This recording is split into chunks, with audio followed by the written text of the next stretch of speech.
Қайырлы күн. Бүгін біз Алматы қаласындағы Жұлдызай оңалту орталығындамыз. Яғни қазір сіздерге орталығымыздың ішін және де қызметкерлермен таныстыратын боламыз.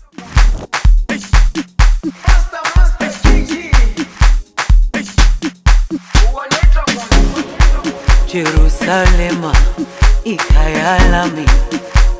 Қайырлы күн, менің есімім Жазира. Мен осы Жұлдызай орталығында едіш нұсқаушысы болып жұмыс жасаймын. Бұл біздің едіші залымыз.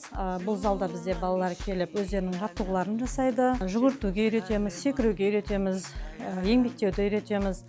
Әртүрлі тренажерларда жаттығулар жасайды. Секіруге скакалкалармен секіреді. Бізде айына 30-36 бала келеді. Солардың ішінде 5-6 бала жоқ дегенде еңбектеп жүріп үйреніп кетеді.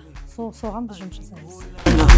Buzoami aukulana ilondoloze zuhambe nami dawo yami ayikulana buzoami aukulana ilondoloze.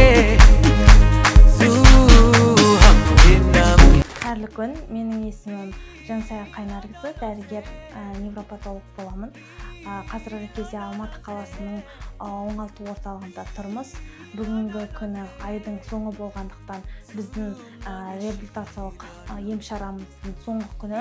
Біз соңғы күні барлық балалардың құжаттарын толтырып және тазалық жұмыстарын жүргіземіз. Жаңа балаларды қабылдаймыз. Бір айда біз шамамен 25-30 бала қабылданамыз. Балаларды реабилитациядан өткіземіз. Балаларымыз біздің бір ай реабилитация өтеді. Әртүрлі мамандардан центрімізде осы алады.